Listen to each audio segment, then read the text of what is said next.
found the relevant cabinet. I crouched to unlock it and disable the alarm. The glass door swung open. I reached inside to pick up the ancient amulet, closed my fingers around it, and cupped it carefully in my palm. I shut the door and relocked it, stood up and straightened my back, squinting as the spotlights grew brighter. And that was when I saw her. Ellen Brecht was there, in the chamber. Ellen Brecht, my best friend, my nemesis. She was wearing a green raincoat with the collar turned up, the red lipstick she had favoured when she was trying to look sophisticated, and her eyes were dark in her pale face. Her hair was damp. She was wearing her mother's necklace, the treble clef charm lying in the hollow beneath her throat. "Ellen," I whispered. But before I could say anything more, the lights faded again. As the artificial darkness fell, I remembered what had happened to Ellen and me all those years ago, and my joy was replaced by fear. Panic crept up behind me and grabbed me by the shoulders. It shocked me back to my senses. I took a few steps away, and then the lights came up again, and I cried out in alarm because she was closer to me now, standing beside a display of canopic jars. Now I could see what I had missed before. Ellen's gaze was fierce. Her eyes bored into me, and I was afraid of her and of what she wanted from me. She hadn't come to forgive me. She had come to punish me.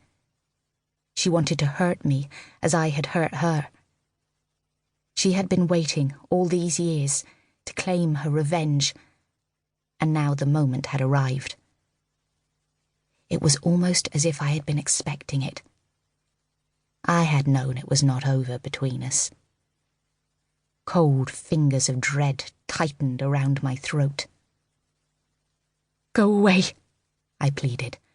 "Go away. Leave me alone." But she didn't move.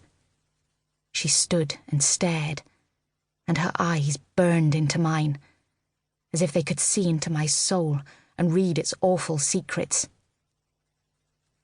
I tried to back away, but my legs were useless, like newborn legs. I tripped, bumping into a sarcophagus in the dark, and it seemed to me that the body inside, in its ancient brown bandages, was looming towards me.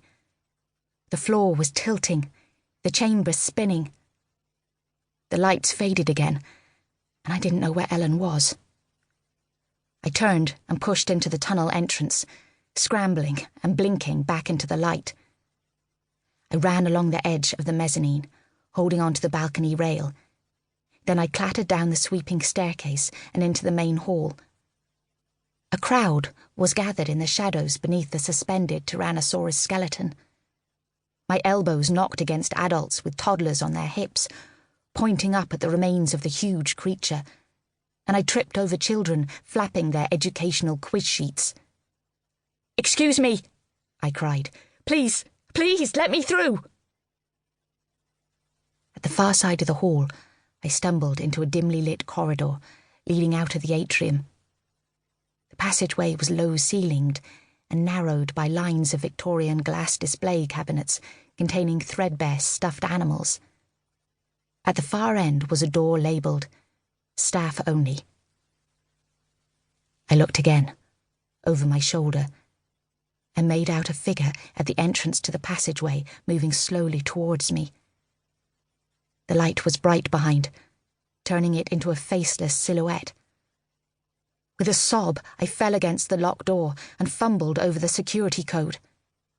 After 3 attempts, drunk with panic and weak with fear, I felt a hand on my shoulder. I cried out, my heart pounding, and slid to my knees, covering my face with my hands. And then a kindly voice said, "Hannah, dear, what on earth is the matter?" And I looked through the cage made by my fingers and saw the concerned face of my colleague and friend, Rena Mirza.